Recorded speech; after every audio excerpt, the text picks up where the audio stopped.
Ya, kita akan melanjutkan pelajaran kita. Kita ada di pelajaran 2 tentang Yesus Kristus Sang Juru Selamat. Dan kita sedang mempelajari Yesus adalah Allah. Dan sedang mengikuti atau pada pembahasan soal bukti-bukti Yesus adalah Allah.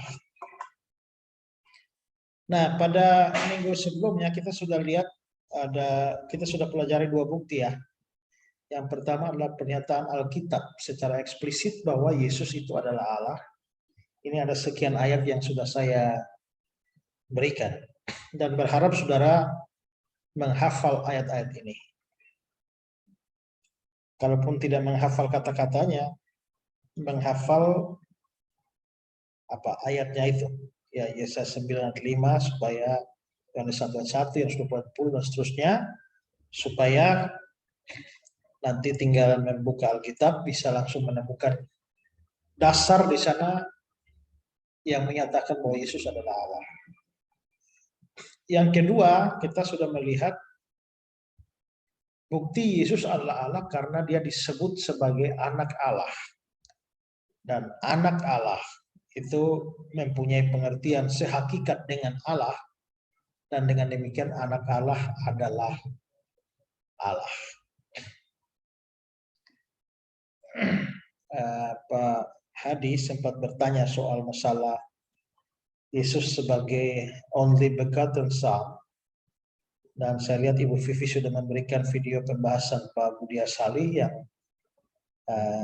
mendalam tentang masalah eternal generation of the Son. Itu termasuk dalam pembahasan Yesus anak Allah.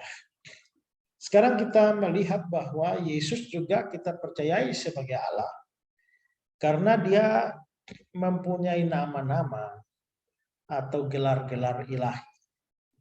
Maksudnya adalah bahwa nama-nama itu tak mungkin atau gelar-gelar itu tak mungkin dimiliki oleh seorang yang bukan Allah, seorang yang non Allah. Tidak layak menyandang nama-nama itu. Tidak layak menyandang gelar-gelar itu. Ya. Misalnya di dalam Yesaya 9 ayat yang ke-5. Namanya disebutkan orang penasihat ajaib. Allah yang perkasa, Bapa yang kekal, Raja damai. Nah, ini jelas ayatnya akan berbicara tentang Yesus ya. Di dalam Yesaya 9 ayat yang ke-5 itu.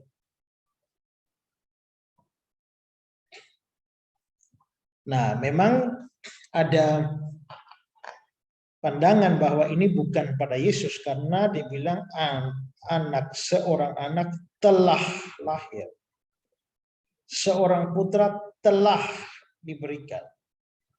Ini kalau diomong oleh Yesaya, seandainya itu mengacu kepada Yesus, maka harusnya seorang anak akan lahir. Seorang putra akan diberikan karena pada zaman Yesaya ya anak itu belum ada. Tapi dengan kata-kata telah lahir dan telah diberikan, itu berarti bahwa anak itu sudah harus ada pada zaman Yesaya.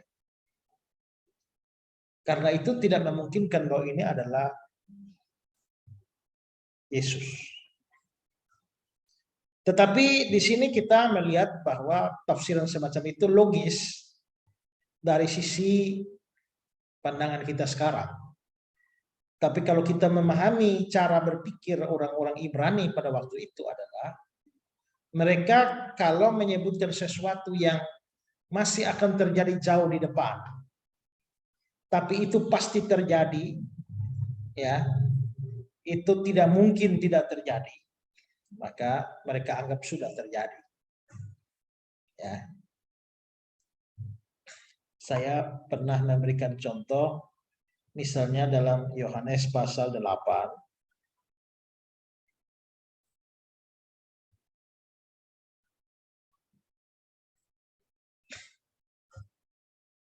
Ayat 56, Yesus bilang, Abraham bapamu bersukacita karena dia akan melihat hariku. Perhatikan akan. Dia akan melihat hariku, tapi langsung dibilang, ia telah melihat. Jadi dia akan melihat, tapi dia telah melihat. Jadi akan atau telah. Itu kelihatannya tidak dibedakan di sana. Juga di dalam Yohanes pasal 4.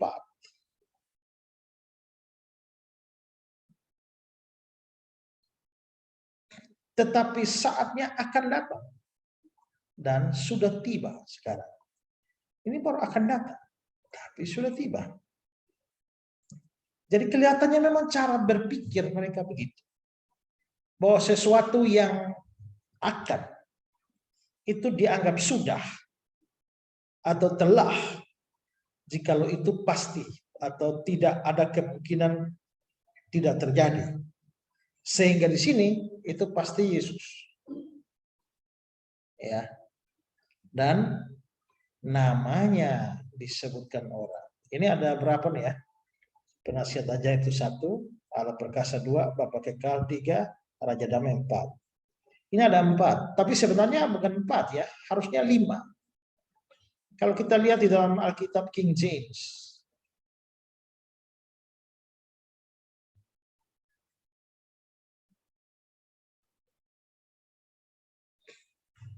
and his name shall be called Wonderful 1, Counselor 2, the Mighty God 3, the Everlasting Father 4, the Prince of Peace 5. Ada 5. Padahal Alkitab kita dari Indonesia tadi 4. Karena apa? Karena ini Wonderful dan Counselor itu dipisah.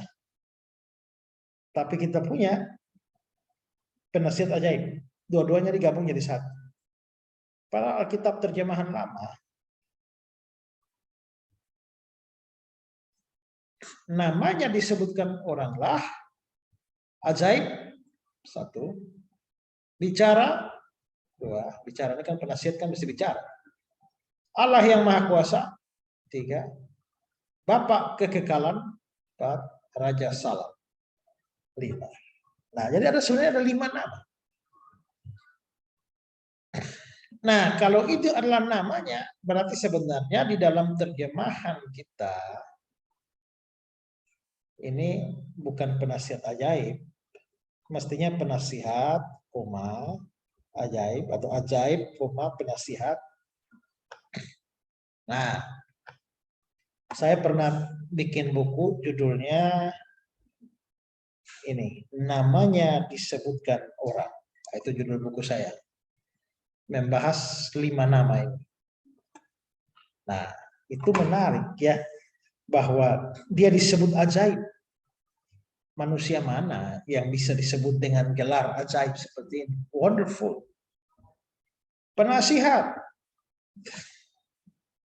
Ya, penasihat dunia sih banyak. Ada.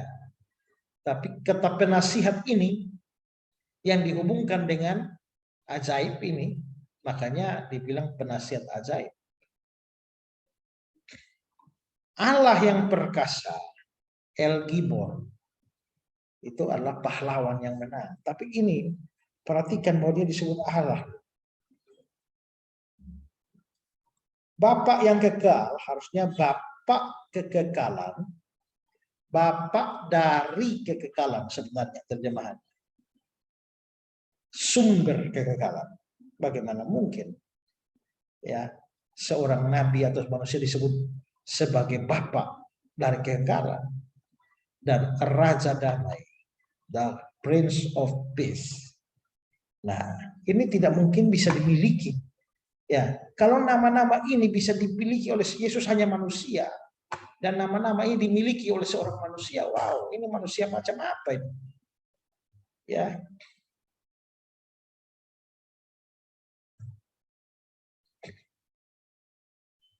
Jadi jelas bahwa gelar-gelar seperti itu tuh hanya bisa dimiliki oleh Allah.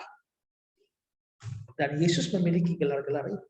penasihat, ajaib, Allah perkasa, Bapa kekal, Raja damai. Itu ada lagunya ya Pak Yos ya, seperti dengan Pak Yos nyanyi.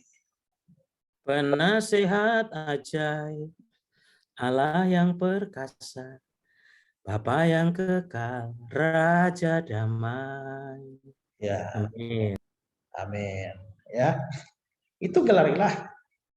Jadi kalau Yesus itu hanya nabi kan rasanya aneh ya, ada nabi kok bisa punya nama kayak begini. Kalau Yesus tuh ya tadi pagi saya nonton itu ada orang tag saya sebut nama saya lihat ternyata ada seorang yang kayaknya seorang Islam. Ya. Seorang yang Islam yang baru saja masuk Kristen. Baru saja masuk Kristen kelihatannya dia sakit lalu orang doakan dia dalam nama Yesus terus sembuh. Lalu dia jadi Kristen. Nah, lalu si Nandar itu ya, Jonathan Nandar itu berusaha untuk menjelaskan pada dia bahwa Yesus bukan Tuhan lah segala macam. Lalu suruh dia buka-buka ayat bahwa ayat yang mengatakan bahwa Yesus itu nabi. Nah, itu kan ayat itu mengatakan Yesus hanya nabi. Ayatnya tidak mengatakan Yesus hanya nabi. Ayatnya mengatakan Yesus nabi. Bukan hanya nabi. Ya, karena nabi, istilah mereka nabi itu kan hanya bukan Allah, tapi orang Kristen memahami nabi itu sebagai pemberita firman Allah. Yesus juga pemberita firman Allah, makanya Yesus disebut nabi. Orang Kristen percaya Yesus nabi, yes. Yesus imam, yes. Yesus raja, yes. Imam, nabi, dan raja. Tapi bukan itu saja, dia juga Tuhan, dia juga Allah. Gitu. Kalau saudara misalnya baca, wah dosen Ezra Soro. Nah itu Ezra hanya dosen. Ya tidak. Kata-kata itu menunjukkan saya dosen. Tapi tidak mengatakan saya hanya dosen. Karena saya ada jabatan yang lain juga. Nah jadi kalau Yesus hanya nabi dalam pengertian manusia biasa saja. Wah ini namanya keberatan. Terlalu berat untuk menyandang nama ini. Apalagi Bapa yang kekal ini Bapa dari kekekalan. Kekekalan bersumber dari dia. Mana mungkin dia hanya manusia biasa. Ya. Berikut adalah Tuhan atau Yahweh. Setiap kali saudara membaca di perjanjian lama, kalau ketemu kata Tuhan ini T-U-H-A-N besar semua, itu pasti Yahweh. Dari bahasa Ibrani Yahweh. Kalau cuma T-nya saja yang besar, yang lain kecil itu Adonai. Ya. Dan kita tahu bahwa Yesus itu juga adalah Yahweh. Kalau kita melihat di dalam Yeremia 23 ayat yang ke-5 dan ayat yang ke-6.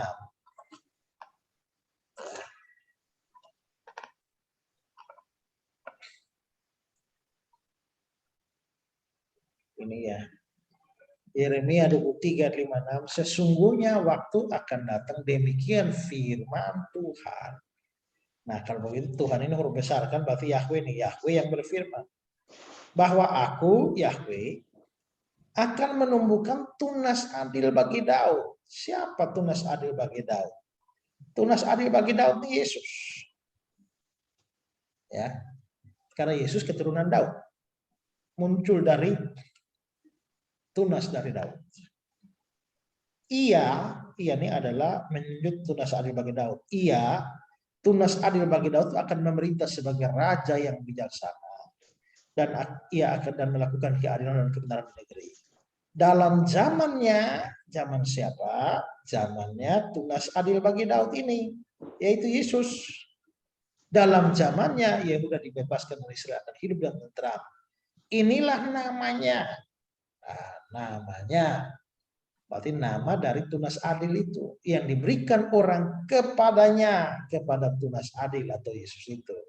Dan namanya itu adalah Tuhan, keadilan kita. Nah, ini yang disebut dengan huruf besar. Tuhan keadilan. Berarti YHWH, keadilan kita. Berarti tunas adil bagi Daud itu namanya YHWH.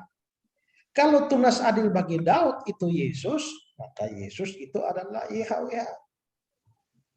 Ya. Menarik kalau kita mempelajari nama-nama Allah. Di dalam perjanjian lama kadang-kadang kita berjumpa dengan nama El, Eloah, Elohim, ya, El, Eloah, Elohim. Tapi yang menarik adalah bahwa nama El itu selain dipakai pada Allah yang sungguh-sungguh, tapi juga dipakai untuk Allah-Allah palsu.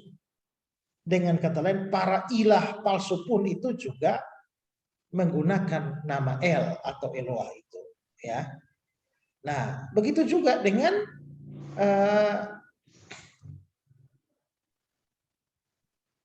nama Elohim.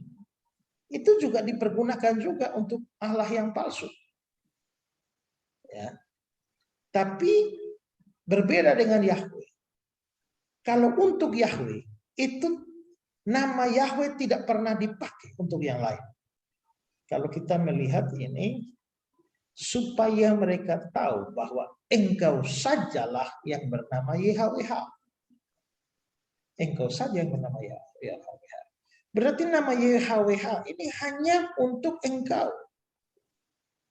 Dan konteksnya ini adalah Tuhan. Allah.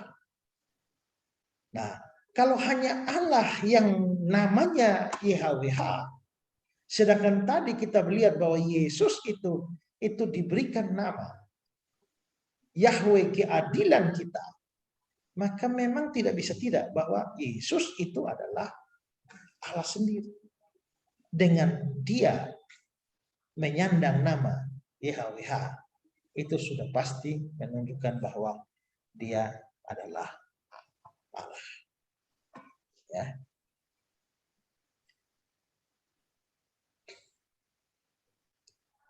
Selanjutnya kita juga bisa melihat bahwa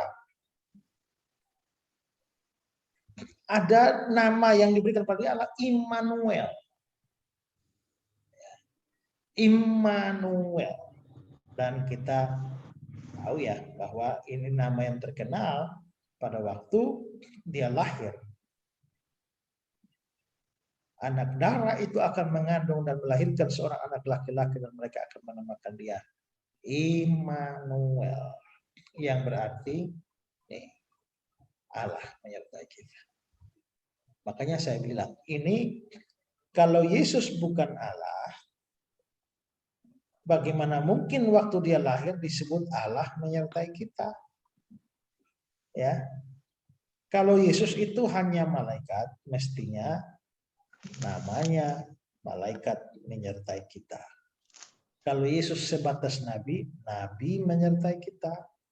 Kalau Yesus sebagai guru, guru menyertai kita. Tapi ternyata Allah menyertai kita. Kalau Allah menyertai kita, ya berarti dia mesti Allah dong. Baru bisa disebut kehadirannya itu bisa disebut sebagai Allah menyertai kita. Kalau tidak bisa disebut demikian. Ya. Selanjutnya kita bisa melihat nama lain yang diberikan itu adalah Tuhan. Nah ini Tuhan bahasa Ibrani adalah Adonai. Ya, atau bahasa Yunani-nya adalah Kurios. Dan Yesus saya kira ada terlalu banyak ayat yang mana menunjukkan bahwa Yesus itu adalah Tuhan. Ya.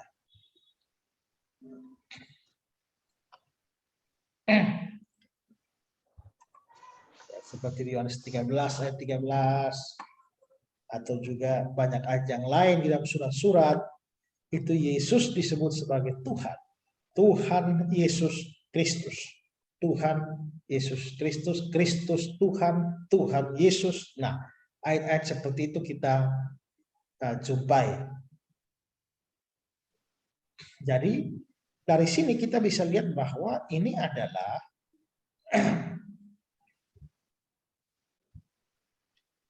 gelar-gelar atau nama-nama atau sebutan yang dikenakan pada Yesus. Ya, saya kira bisa tambah lagi ya. Ada Alfa, Omega, itu juga bisa. Ini ya. Walaupun itu lebih berhubungan dengan kekekalan, tapi tetap bagaimanapun juga itu adalah gelar bagi Yesus. Belum lagi kalau kita lihat di dalam kitab Wahyu, ada gelar bahwa dia adalah pemegang kunci Daud. Ya, pemegang kunci Daud. Semua menunjukkan bahwa dia memang adalah Allah sendiri. Ya, ini dasar yang ketiga. Oke, sampai ini ada yang mau bertanya?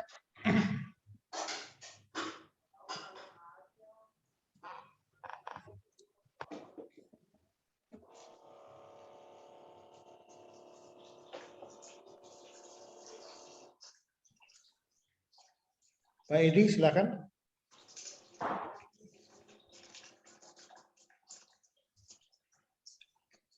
Oh, Pak Edi nggak ada ya.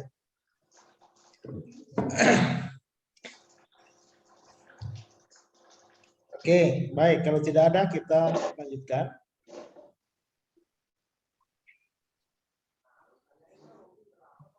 Yang keempat, Yesus mempunyai sifat-sifat ilahi.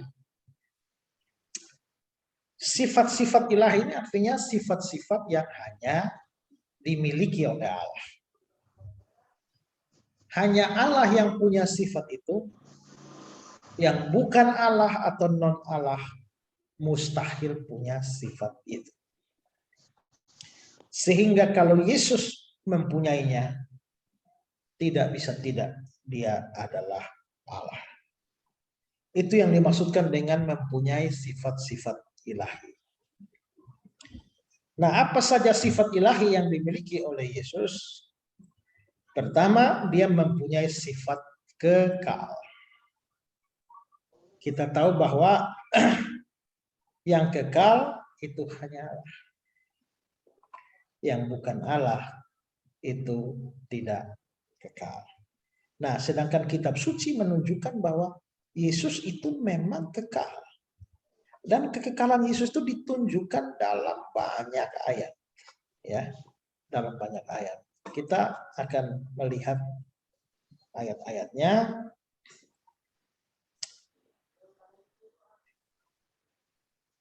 Mika 5. Tapi engkau, hai Bethlehem Efrata, yang terkecil di kaum-kaum Yehuda, daripadamu akan bangkit bagiku seorang pemerintah Israel yang permulaannya sudah sejak purbakala, sejak dahulu kala.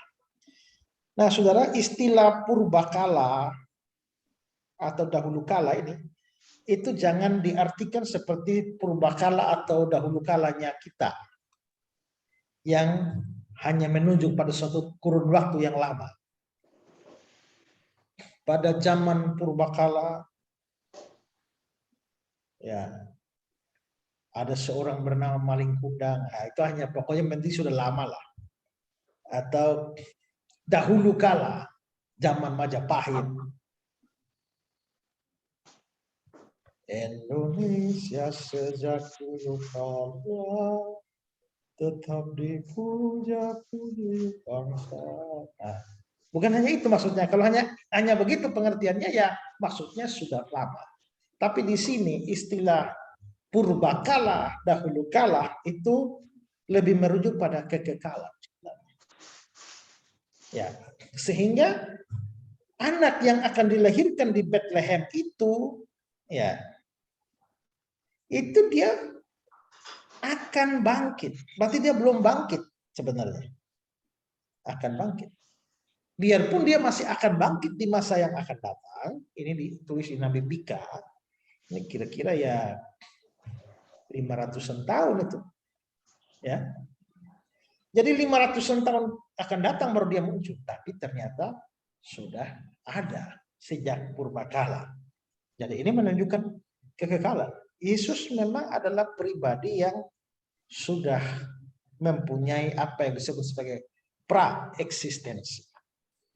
Ya. Ini sama dengan Yohanes 1:1. Pada mulanya, NRK. Arche, dari kata arche itulah arkeologi. Itu pada mulanya ini.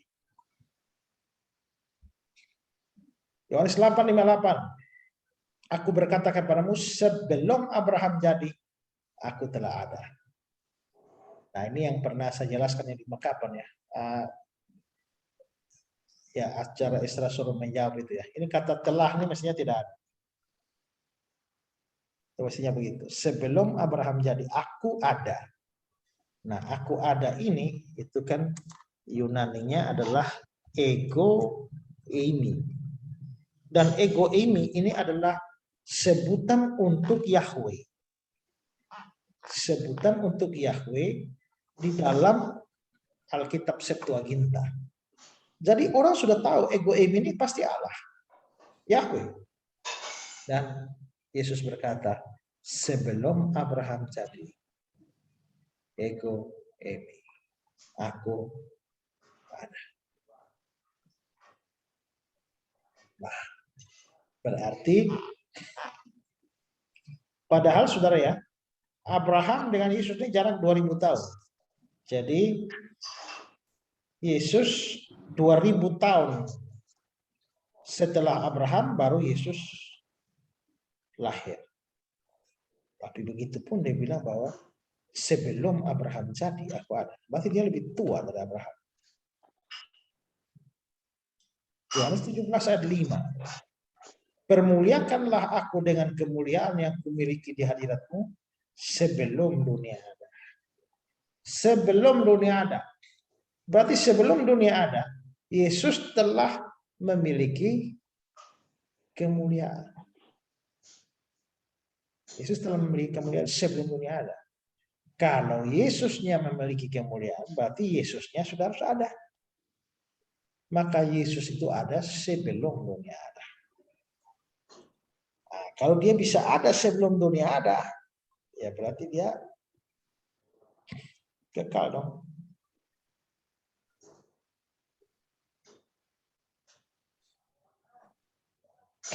Ibrani 1. Semuanya itu akan binasa. Maksudnya ciptaan-ciptaan itu akan binasa. Langit bumi akan binasa. Tetapi engkau tetap ada. Ini konteksnya ini Yesus ya. Jadi kata engkau di sini ini Yesus. Engkau tetap ada. Dan tahun-tahunmu tidak berkesudahan. Jadi kalau tadi kita bicara soal kekekalan ke belakang, sekarang merujuk pada kekekalan ke depan. Ya, kekekalan ke depan. Jadi dia memang kekal ke belakang, kekal ke depan.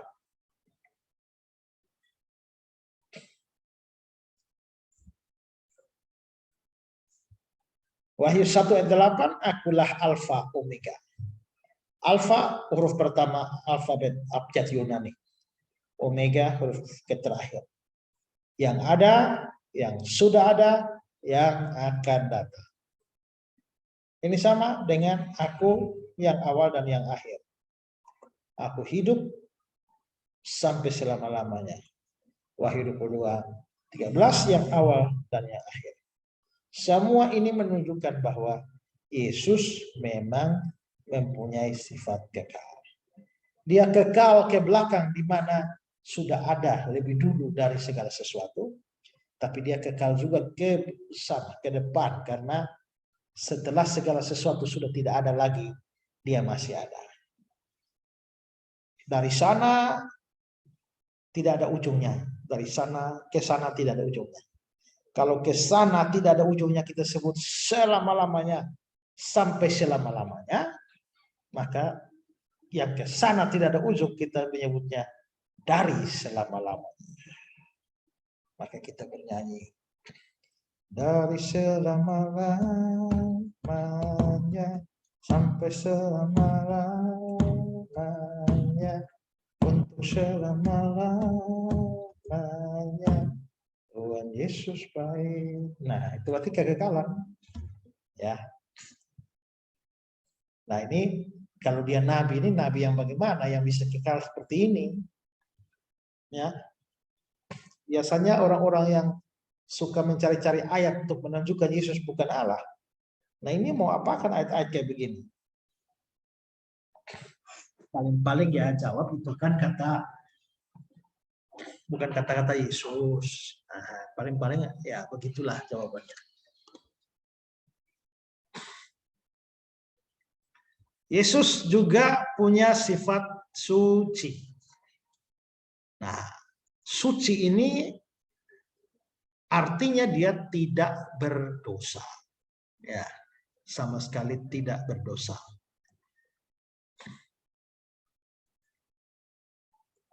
Ada cukup banyak ayat sebenarnya yang menunjukkan bahwa Yesus itu tidak berdosa.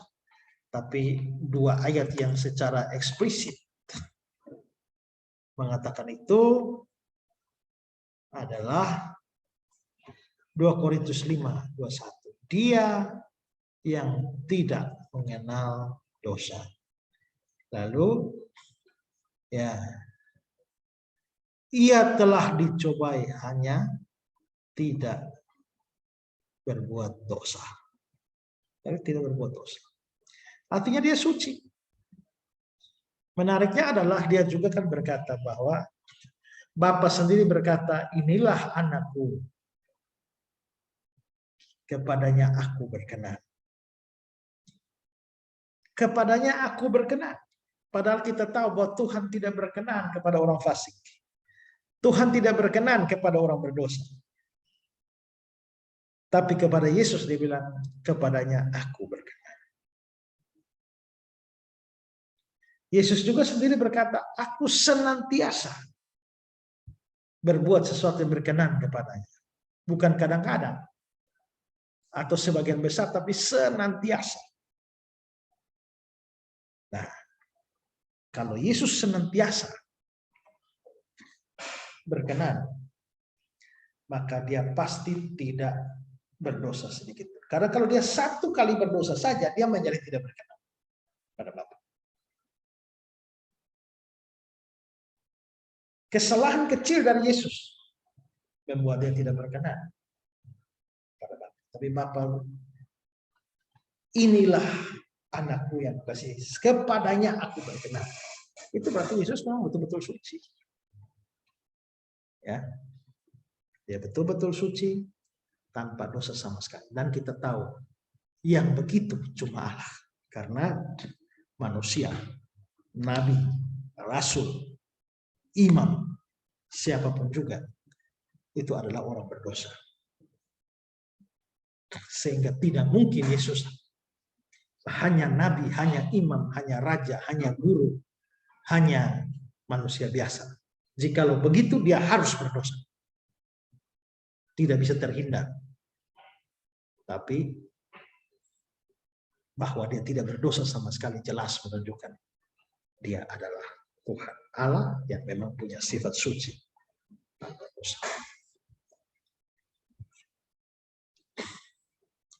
Selanjutnya kita juga melihat sifat lain lagi adalah sifat maha kuasa.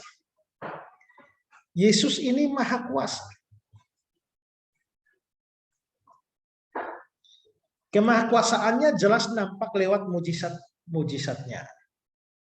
Ya, mujizat-mujizatnya. Menarik kalau kita melihat bagaimana Yesus membuat mujizat.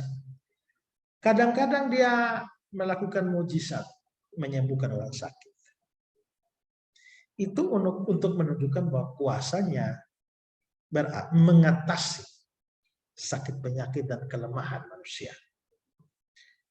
Kadang-kadang dia usir setan. Itu menunjukkan bahwa kuasanya melampaui setan. Kadang-kadang dia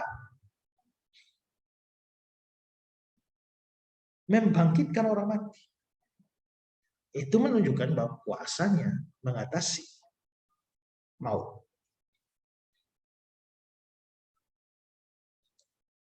Dan kadang-kadang dia berbuat mujizat yang berurusan dengan alam. Misalnya menedukkan badai atau berjalan di atas air. Berarti dia mau menunjukkan bahwa kuasanya berada di atas alam. Jadi kuasa Yesus itu, kuasa Yesus berada di atas sakit penyakit, berada di atas maut atau kematian, berkuasa atas setan-setan, dan berkuasa atas alam semesta. Itu bisa jadi satu khotbah topikal itu ya. Kuasa Yesus. Yesus berkuasa atas sakit penyakit. Poin 2, Yesus berkuasa atas kematian. Poin ketiga, Yesus berkuasa atas alam semesta. Keempat, Yesus berkuasa atas setan-setan. Kalau begitu, Yesus Tuhan kita itu adalah berkuasa. Kalau dia bukan Tuhan, tak mungkin punya kuasa seperti itu. Karena itu, yang belum percaya dia Tuhan, segeralah percaya dia Tuhan. Nah, ini KKR itu, ya. Jadi Yesus memang Maha Kuasa. Memang mujizat-mujizat seperti itu bisa dibuat oleh nabi-nabi atau rasul-rasul. Tapi tidak ada nabi atau tidak ada rasul yang bisa melakukan mujizat seperti Yesus. Karena Yesus itu, kalau nabi rasul, paling-paling mereka bikin mujizat itu harus butuh persetujuan Allah. Karena tidak bisa mujizat dibuat tanpa persetujuan Allah. Atau mereka meminta kuasa itu dari Allah untuk membuat mujizat. Tapi itu berbeda dengan Yesus. Ya, berbeda dengan Yesus adalah bahwa dia berbuat mujizat itu atas kehendak sendiri. Yohanes 5:21. Ya. Anak pun menghidupkan barang siapa yang dikehendakinya. Jadi tergantung dialah. Dia mau bangkitkan siapa yang dibangkitkan, mau bangkitkan Lazarus dia bangkitkan. Mau bangkitkan anak janda di naiknya dia bangkitkan. Itu dia lakukan seturut kehendaknya sendiri. Yohanes 10:18, tidak seorang pun mengambilnya ini konteksnya nyawa.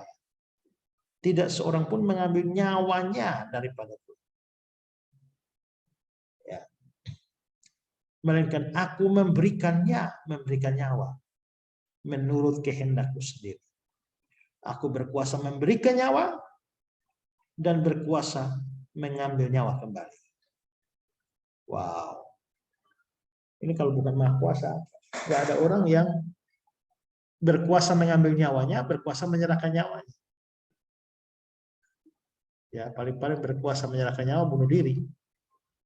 Tapi berkuasa mengambilnya kembali sehingga bangkit, pada bisa. Jadi itu beda dengan rasul-rasul atau nabi-nabi yang perlu meminta khusus kepada Allah untuk bisa melakukan mujizat. Ya. Lalu juga ingat bahwa tidak ada orang yang bisa bikin mujizat lebih banyak dari Yesus. Mujizat Yesus jelas lebih banyak. Itulah sebabnya Yesus bilang bahwa sekiranya aku tidak melakukan pekerjaan di tengah-tengah kamu seperti yang tidak pernah dilakukan oleh orang lain. Emang tidak pernah ada orang bikin mujizat seperti Yesus. Ini jelas menunjukkan bahwa Yesus itu Maha Kuasa. Ya.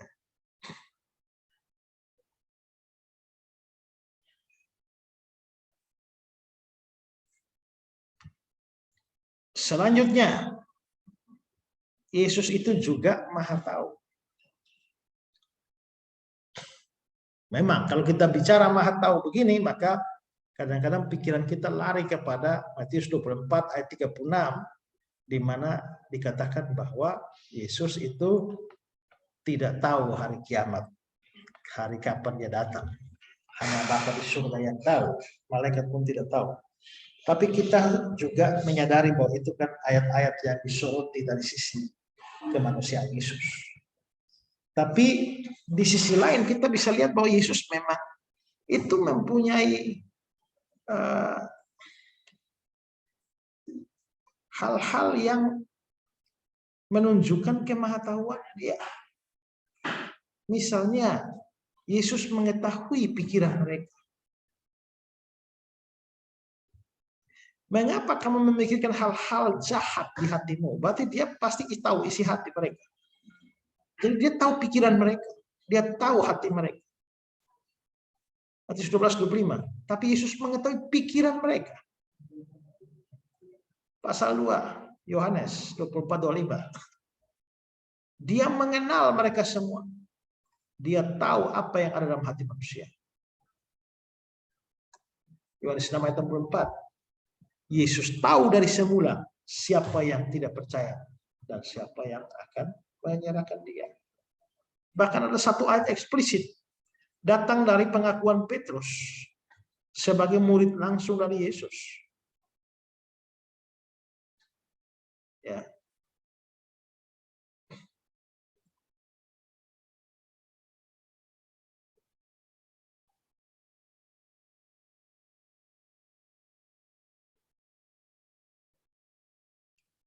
Tuhan, Engkau tahu segala sesuatu.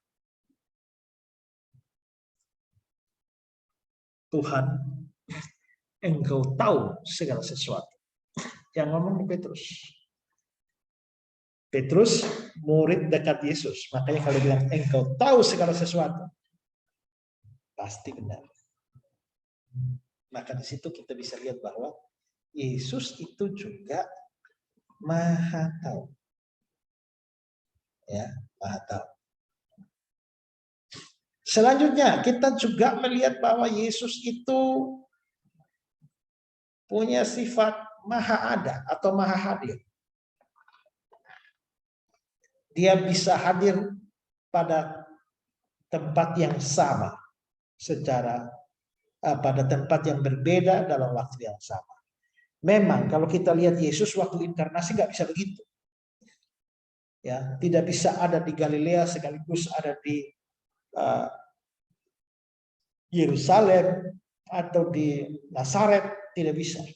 Tapi itu memang kemanusiaannya. Kemanusiaannya tidak maha hadir. Tapi ingat juga bahwa Yesus berbicara hal-hal yang seolah-olah dia ada dan hadir. Ya. Dan bisa berada di tempat yang berbeda pada saat yang sama. Nah, kalau kita melihat Yohanes 1 ayat 1, firman itu bersama-sama dengan Allah. Firman bersama-sama dengan Allah. Nah, firman yang sama-sama dengan Allah ini, tahu-tahu ayat 14 dikatakan bahwa firman itu telah menjadi manusia. Jadi dia bersama-sama dengan Allah, katakanlah di surga. Lalu dia menjadi manusia. Itu ayat 14. Tapi ayat 18-nya ya. Tapi tidak seorang pun yang pernah melihat Allah. Tapi anak tunggal Allah yang ada di pangkuan Bapa, dialah yang menyatakannya. Nah, yang ditekankan di sini di pangkuan Bapa. Jadi tadi dia bersama-sama. Firman itu bersama dengan Allah. Dia dengan Allah. Di ayat yang ke-14 dia sudah turun dari manusia, tapi ternyata di ayat yang ke-18 dia masih berada di pangkuan Bapa. Makanya ada teolog yang mengatakan bahwa anak Allah itu meninggalkan surga dengan cara sedemikian rupa tanpa meninggalkan surga. Wow, bagaimana meninggalkan surga tanpa meninggalkan surga? Dia sudah jadi manusia pada saat bersamaan ada di pangkuan Bapa. Itu jelas adalah kemahahadiran dia. Ya, kemahahadiran dia.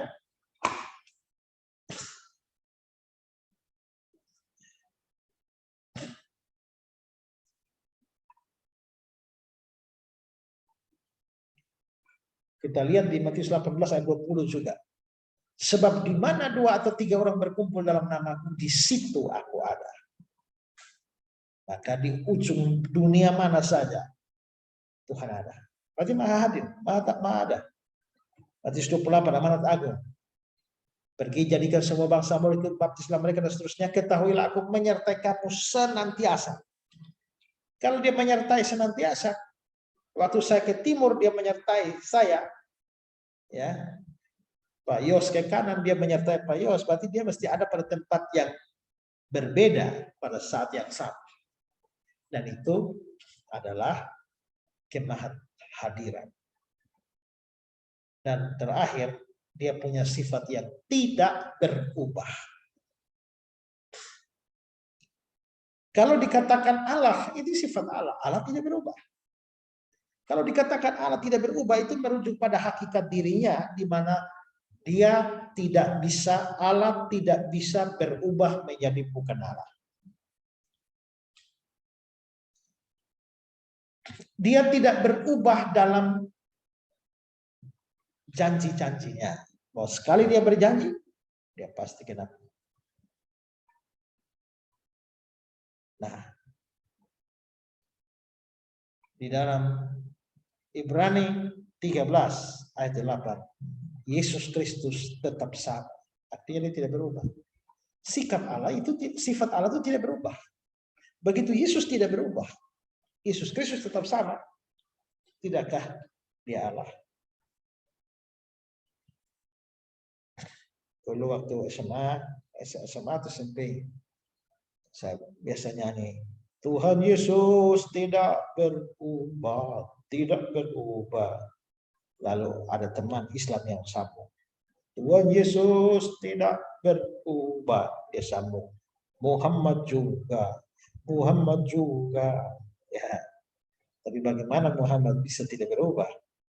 Ya, semua manusia itu pasti berubah, tapi sifat Allah tidak berubah.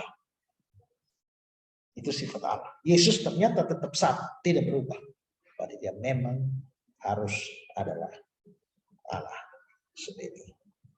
Ya, jadi hari ini kita mempelajari bahwa Yesus punya gelar ilahi dan juga dia mempunyai sifat-sifat ilahi. Oke. Pelajaran kita sampai di sini. Yang mau bertanya silakan.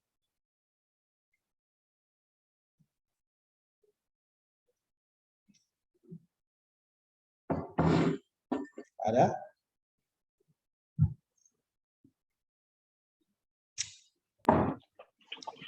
Shalom, Pak Ashraf. Halo. Ya. Silakan dinyalakan Pak videonya. Mengenai kemahadiran Allah, Pak. Jikalau dikatakan bahwa Allah itu maha ada atau maha hadir, apakah Allah itu bisa terpisah ya Pak? Contohnya, Yesus bisa terpisah dengan Allah Bapa, bisa terpisah dengan Roh Kudus. Bagaimana dua atau tiga pribadi yang sama-sama maha ada bisa terpisah? Kalau Allah Bapa memenuhi segala sesuatu, Allah Anak memenuhi segala sesuatu, Allah Roh Kudus memenuhi segala sesuatu, bagaimana bisa berpisah? Kalau berpisah kemana? Kalau dia memenuhi segala sesuatu. Kalau saya memenuhi satu rumah, saudara memenuhi satu rumah, full, bagaimana kita bisa berpisah? Di dalam rumah, mustahil. Itulah sebabnya tidak bisa Allah Bapa, Anak, Roh Kudus terpisah secara lokasi. Kalau terpisah secara relasi, itu memungkinkan. Yaitu pada waktu Yesus di atas kayu salib, di mana Allah Bapa meninggalkan dia. Tapi bukan meninggalkan secara lokasi, itu mustahil. Meninggalkan secara relasi. Karena Yesus menjadi perwakilan orang berdosa. Makanya dia tidak mungkin bersatu dengan Allah Bapa. Gitu Pak. Oke, Pak Romi. Ya. Mau tanya Pak. Ya, siapa duluan nih? Halo Pak. Ya. Mau nanya ini Pak, dari sekian banyak sifat ilahi yang diperlihatkan Tuhan Yesus semasa di bumi itu, yang saya mau tanya tuh, maksudnya dari sekian banyak itu kenapa ya bangsa Israel masih nggak percaya gitu ya Pak? Kan yang lihat kan banyak gitu ya, dan sering gitu kan. Coba, thank you Pak. Ya paling mereka hanya melihat bahwa Nabi bisa bikin mujizat. Tapi kan misalnya gini loh, Yesus tidak berubah. Kan kita baca dalam surat Ibrani. Tapi bagi orang Yahudi, tahu apa mereka tentang surat Ibrani? Dan mereka tidak percaya perjanjian baru. Masalahnya adalah mereka menolak perjanjian baru, orang Yahudi. Alkitab mereka ya perjanjian lama kita saja. Tapi meskipun begitu juga, seperti tadi ayat-ayat yang saya tunjukkan perjanjian lama, Yesaya 9:5 dan seterusnya, mereka menolak bahwa itu ditujukan pada Yesus. Ya misalnya Yesaya 53 saja, hamba Tuhan yang menderita. Rabbi Tovia Singer mengatakan kalau orang Kristen mengartikan itu sebagai penderitaan Yesus. Yesaya 53. Tapi Rabbi Tovia Singer mengatakan bukan, itu bukan penderitaan Yesus. Hamba Tuhan yang menderita itu bukan Yesus. Hamba Tuhan yang menderita itu kami Israel. Dari Israel itulah yang mengalami penderitaan untuk menebus dosa bangsa-bangsa yang lain. Jadi dengan kata lain begini loh. Semua bangsa ini berdosa, tapi dosanya ditanggungkan atas Israel. Makanya Israel kocar-kacir di seluruh dunia. Itu demi menanggung dosa seluruh dunia. Nah, itu tafsiran Tovia Singer begitu. Jadi mereka ya jelas memahami, membaca teks-teks yang sama dengan orang Kristen, tapi punya penafsiran yang berbeda. Ya itu yang nyambung dengan ngobras kemarin soal Saifuddin Ibrahim yang 300 ayat harus dihapuskan itu. Viral. Ya, itu kan problem tafsir di kalangan mereka. Ya kan, soal tafsiran yang benar yang mana kita nggak tahu. Tapi pokoknya pasti itu problem tafsir. Karena membaca ayat yang sama, separuh jadi teroris, separuh tidak. Berarti mereka punya pemahaman berbeda terhadap ayat-ayat itu. Nah sama juga, ayat-ayat tentang Yesus itu sudah ada. Tapi ya orang-orang, misalnya saja, mereka tidak mungkin tidak percaya bahwa Yesus itu menderita, Mesias bisa menderita dan mati. Karena Mesias itulah yang harus memimpin mereka merebut kekuasaan dari tangan Romawi. Tak usah ngomong yang lain-lain saja. Kita ngomong Petrus saja, murid Yesus pun. Ketika dia selesai membuat sebuah pengakuan iman yang luar biasa. Engkau Mesias, anak Allah yang hidup. Nah, tapi begitu Yesus kasih pernyataan ini, sejak waktu itu Yesus mulai menyatakan pada murid-muridnya bahwa dia harus pergi ke Yerusalem dan menanggung banyak penderitaan, lalu dibunuh, lalu bangkit. Ini berarti Yesus akan mati dan bangkit. Mesias akan mati dan bangkit. Tapi lihat ayat 22. Petrus menarik Yesus ke samping dan menegur dia, katanya, Tuhan, kiranya Allah menjauhkan hal itu daripada menjauhkan hal itu. Hal itu sekali-kali tidak menimpa engkau. Kenapa Petrus cegah? Karena Petrus tidak memahami bahwa bagaimana mungkin Mesias menderita. Bagaimana mungkin Mesias dibunuh? Ya, apalagi dibangkitkan pada hari ketiga. Berarti murid-murid seperti Yohanes Pembaptis saja nggak ngerti tentang Mesias yang menderita. Bagaimana di luar itu? Jadi mereka punya pikirannya Mesias-Mesias politis. Itu yang membuat mereka sukar untuk mengakui bahwa Yesus itu Mesias yang sesungguhnya. Ya.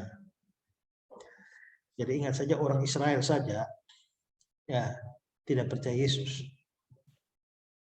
Nah, kalau orang yang tinggal di Israel saja tidak percaya Yesus, ya maka jangan berpikir bahwa kalau orang pergi ke Israel pasti percaya Yesus.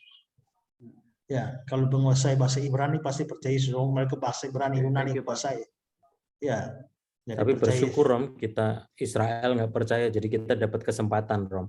Ya, jadi kalau mau jalan-jalan saja belajar sejarah boleh, tapi bukan untuk beriman. Karena kalau iman kan nggak harus ke Israel. Ya, untuk bertumbuh dalam iman, ya nggak perlu ke Israel itu bertumbuh. Tapi kalau mau jalan-jalan saja sambil belajar sejarah, ya lebih baik lagi ya, boleh-boleh saja. Gitu. Oke, thank you Pak. Ya. Mau tanya Pak. Ya. Ada yang mengatakan Yesus sebagai anak Allah, kuasanya tidak semaha Allah Bapa. Bagaimana itu? Apa dasarnya? Anak kuasa anak tidak sebesar semaha besar Bapa Allah. Ya, mereka harus menunjukkan dasarnya, dalilnya, ayatnya apa. Yang menunjukkan bahwa kuasa Yesus tidak sebesar kuasa Bapa. Gitu ya. Karena istilah anak itu kan hanya itu malah menunjukkan kesamaan hakikat. Ya. Menunjukkan kesamaan hakikat sehingga kuasanya itu harus sama. Ya. Karena kalau kita melihat tadi ya, kita sudah melihat bahwa Yesus itu maha kuasa.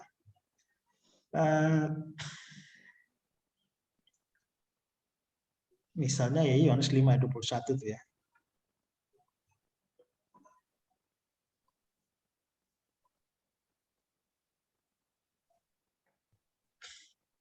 Ini kan membangkitkan orang mati, ini kan pakai kuasa nih. Nah, tapi Bapa membangkitkan orang mati. Anak, demikian juga anak. Tapi sama seperti. Berarti sama dong. Sama seperti Bapa membangkitkan orang mati dan menghidupkannya. Demikian juga anak menghidupkan barang siapa yang dikehendakinya. Nah, kalau begitu sama dong kuasanya. Jadi tidak benar kalau Bapa lebih berkuasa dari anak. Gitu. Nah, ada bagusnya memang kalau mereka bisa menunjukkan ayat mana yang dianggap bahwa anak kurang berkuasa dari Bapa. Nah, itu baru kita bisa melihat penafsirannya benar apa tidak. Gitu. Oke, Ibu Verna. Iya Pak, Esra, selamat malam. Saya mau tanya, Tuhan Yesus kan diutus oleh Bapa. Bukannya Bapa diutus sama Tuhan Yesus, bukannya itu menunjukkan bahwa Bapa itu yang mengutus lebih tinggi dong. Ya, lebih tinggi apanya? Kalau fungsinya ya, tapi hakikatnya tidak.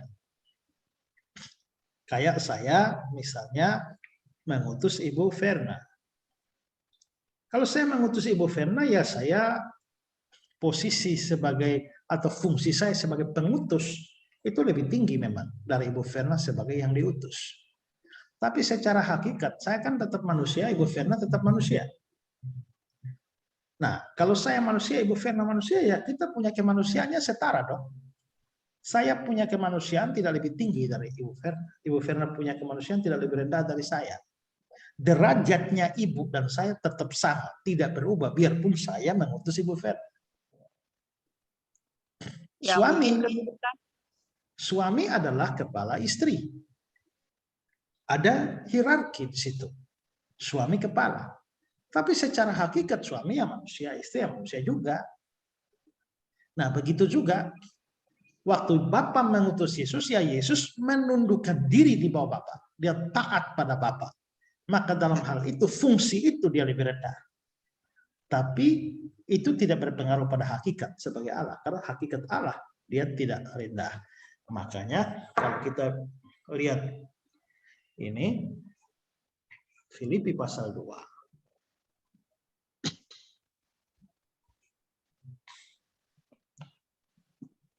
Walaupun dalam rupa Allah ini ada menganggap kesetaraan dengan Allah.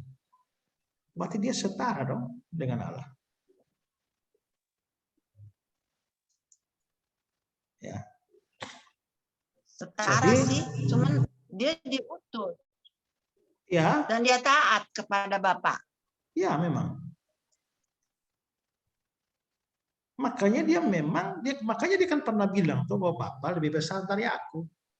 Tapi lebih besarnya bukan lebih besar kuasa, lebih besar derajat, bukan. Lebih besar dalam urusan fungsi pada waktu dia menjelma jadi manusia.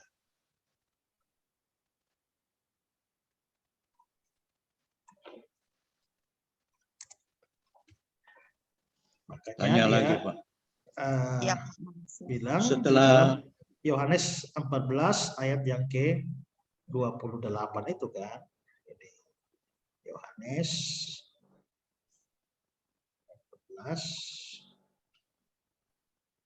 Tanya lagi, Pak. Sabar, Pak. Ya. Sebab Bapa lebih besar daripada aku. Dia bilang Bapa lebih besar daripada aku. Tapi di sini pasti tidak bisa lebih besar derajatnya. Ya, tidak. Tapi lebih besar fungsinya dalam konteks inkarnasi atau penebusan umat manusia. Gitu. Ya, siapa lagi?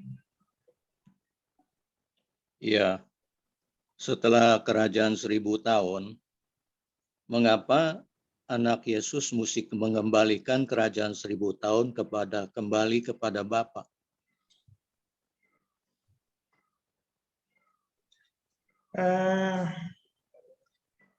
Karena begini ya, Yesus ini kan sebagai dalam konteks sebagai utusan, dia tuh kan harus mempertanggungjawabkan apa yang dia lakukan. Tapi itu pun akan berpengaruh pada pemahaman lagi, karena apa yang dimaksudkan dengan kerajaan 1000 tahun. Nah, sedangkan kita tahu juga di dalam kekristenan itu ada aliran-aliran eskatologi. Ada yang berpemahaman sebagai premilenialisme, yaitu kerajaan 1000 tahun akan tercipta setelah Yesus datang. Tapi ada juga pandangan yang postmilenialisme, yaitu bahwa kerajaan Allah, kerajaan 1000 tahun dulu, di ujung kerajaan 1000 tahun Yesus datang. Tapi ada amilenialisme yang melihat bahwa zaman antara kenaikan Yesus ke surga dan kedatangan dia yang kedua, yaitu sekarang ini adalah kerajaan 1000 tahun.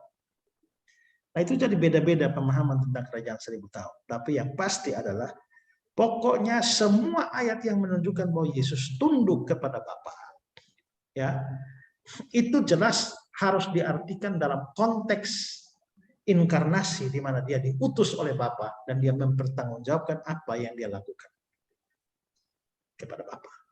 Makanya dia di Yohanes pasal 17 itu kan dasar dia minta dimuliakan itu adalah setelah dia menyelesaikan, ya,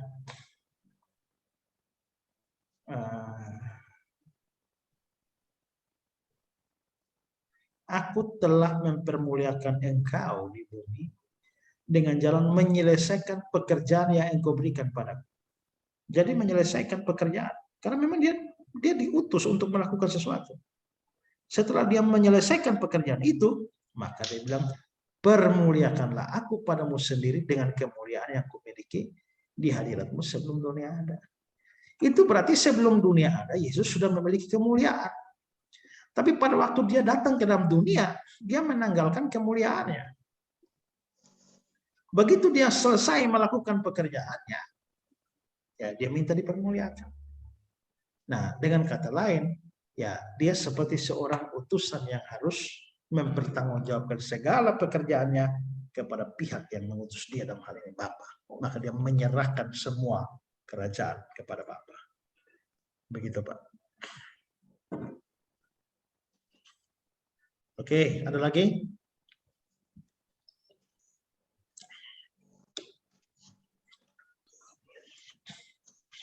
Boleh tambah, Pak? Ya. Saya lanjutin mengenai yang tadi yang kehadiran Allah itu. Kata Bapak mengatakan bahwa kalau memang sama-sama Maha Ada, sama-sama Maha Adil, Maha Hadir, berarti itu tidak menunjukkan bahwa tidak ada keterpisahan. Tetapi ada ajaran yang saya dengar ya, mengatakan bahwa Allah itu bisa terpisah, ketiga pribadi itu terpisah. Mereka menyatakan dasar ayatnya mengenai pembaptisan Yesus itu, bahwa ada Bapa di surga, terus Yesus di bumi, dan Roh Kudus itu turun menyerupai burung merpati gitu. Itu bagaimana, Pak? Apakah benar dapat terpisah atau tidak? Pertama nih saya agak kurang mendengar suara saudara ya, karena suaranya putus-putus, saya nggak nangkep maksudnya. Tapi saya menduga ya, mungkin saudara menyinggung masalah Yesus dibaptis kah? Ada 3 di situ ya? Benar itu ya? Keterpisahan, Pak. Keterpisahan.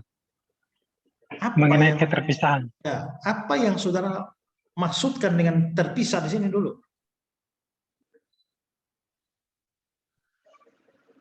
Waktu saya mengatakan mereka tidak terpisah, saya tidak mengatakan bahwa mereka satu pribadi. Ya, mereka tetap 3 pribadi yang berbeda. Bapa bukan anak, anak bukan Roh Kudus, Roh Kudus bukan Bapa. Itu beda-beda oknumnya, beda-beda pribadinya. Tapi maksud tadi ya kita ngomong soal berpisah, itu maksudnya bahwa mereka bisa terpisah lokasi, di mana ada tempat di mana Bapa hadir di sana, anak tidak. Ada tempat di mana anak hadir, Roh Kudus tidak. Misalnya Bapa hadir di Australia, anak tidak. Itu nggak memungkinkan. Untuk pribadi yang maha hadir, 2 pribadi, 3 pribadi maha hadir, tidak mungkin terjadi perpisahan seperti itu, lokasi. Tapi kalau yang saudara masukkan dengan terpisah itu adalah perbedaan pribadi, ya jelas beda dong. Bapak bukan anak, anak bukan Roh Kudus bukan Bapak. Itu beda-beda ya, bahasa kita manusia itu orang yang berbeda gitu. Jadi tergantung apa yang dimaksudkan dengan berpisah.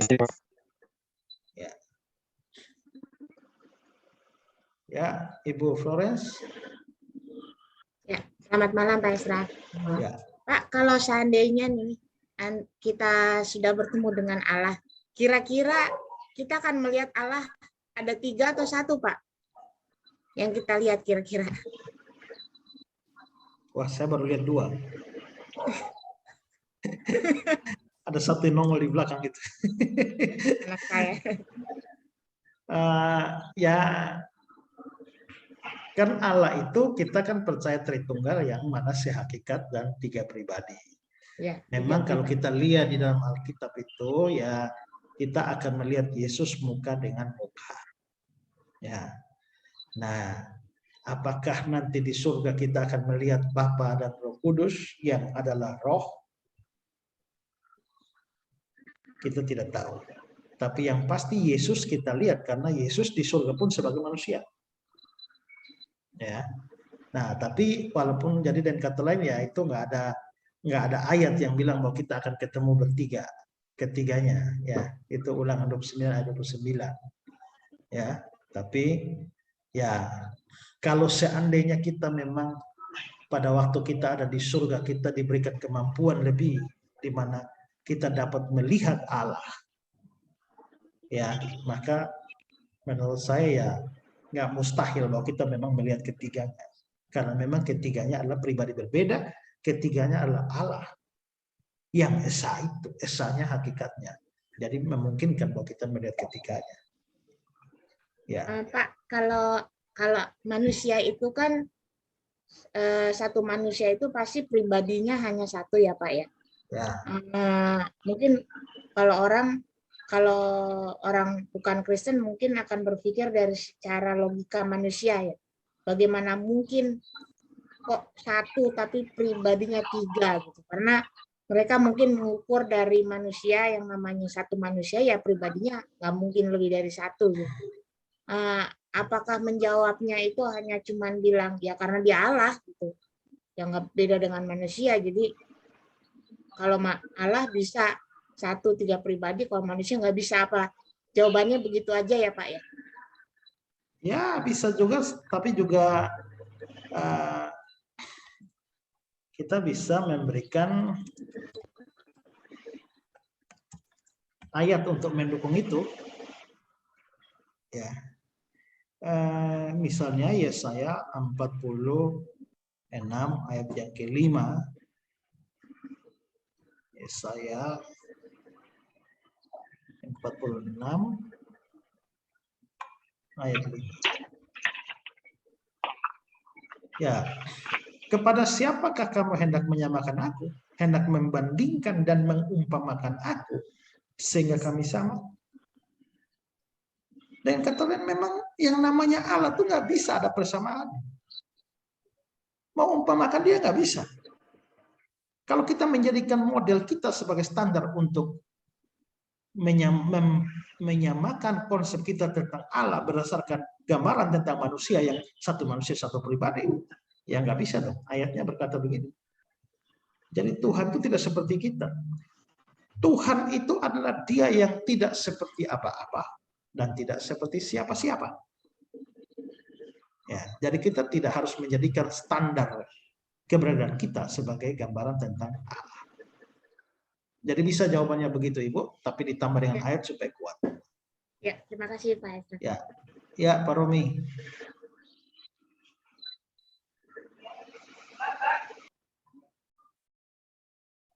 Itu yang pada waktu Yakub bergelut dengan Allah itu Allah yang mana ya Pak? Maksudnya dari pribadi yang mana ya? Thank you Pak. Ulangan 29. Kita hanya diberitakan bahwa Dia adalah Allah. Nah, memang di dalam Perjanjian Lama itu figur atau tokoh Yesus dan Roh Kudus tidak terlalu menonjol.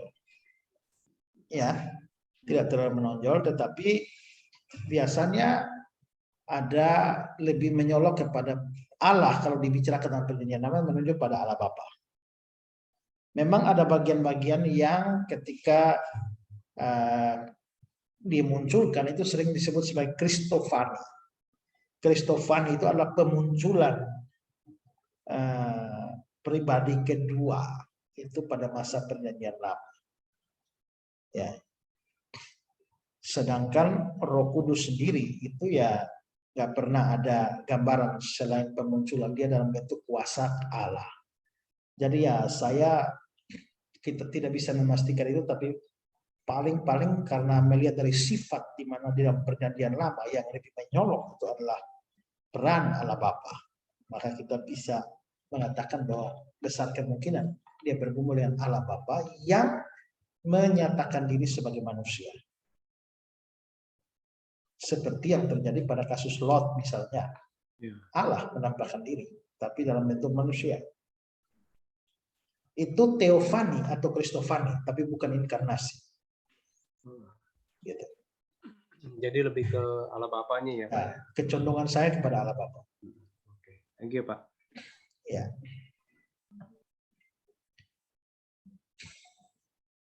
Oke, baik. Kalau tidak ada lagi, sampai ketemu 2 minggu lagi. Pak Antonius bisa pimpin kita dalam doa.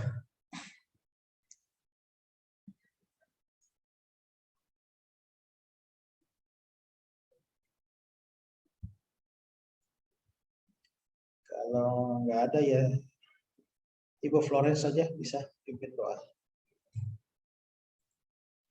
Baik Pak, terima kasih. Mari kita berdoa. Bapa di dalam sorga yang kami kenal di dalam Yesus Kristus, Tuhan Allah Juru Selamat kami yang sudah begitu mengasihi kami, yang sudah memilih kami dan yang telah menjamah kami. Kami mengucap syukur Tuhan, oleh karena kesempatan yang indah ini kami boleh kembali merenungkan dan belajar lebih dalam tentang Tuhan Allah kami yaitu Yesus Kristus, sehingga kami semakin diteguhkan iman kami semakin mantap di dalam kami memberitakan Injil, sehingga kami boleh menjadi berkat juga bagi orang lain. Terima kasih ya Tuhan untuk Bapak Pendeta Esra yang sudah Tuhan berikan hikmat yang begitu besar untuk dapat memberikan pengajaran yang benar tentang kebenaran Allah kami, Allah Tritunggal. Terima kasih ya Bapa, tolonglah kami yang lemah ini, agar kami bukan hanya menjadi pendengar firman-Mu ya Tuhan, tapi semakin kami belajar firman Tuhan, semakin kami mengenal Allah kami semakin mengasihi Allah dan semakin taat kepada firman. Dan kami juga berharap agar kami juga terus mendapatkan pengajaran-pengajaran yang lebih dalam Tuhan, terutama dari Bapak Pendeta Ezra. Terima kasih ya Bapak, dalam sorga kami mengucap syukur buat segalanya. Di dalam nama Tuhan Yesus kami berdoa mengucap syukur. Amin. Amin. Oke, Thank you, Pak baik Ezra. saudara. Ya, Terima kasih Pak Esra. Terima kasih, ya. Terima kasih Pak Ezra. Makasih Pak Esra. Terima kasih Pak Esra, malam Halo. semuanya. Terima Ya. kasih semuanya. Terima Malam Pak Terima kasih Yos. Pak Esra. Selamat Ya. malam. Halo Pak Yus, Pak Esra.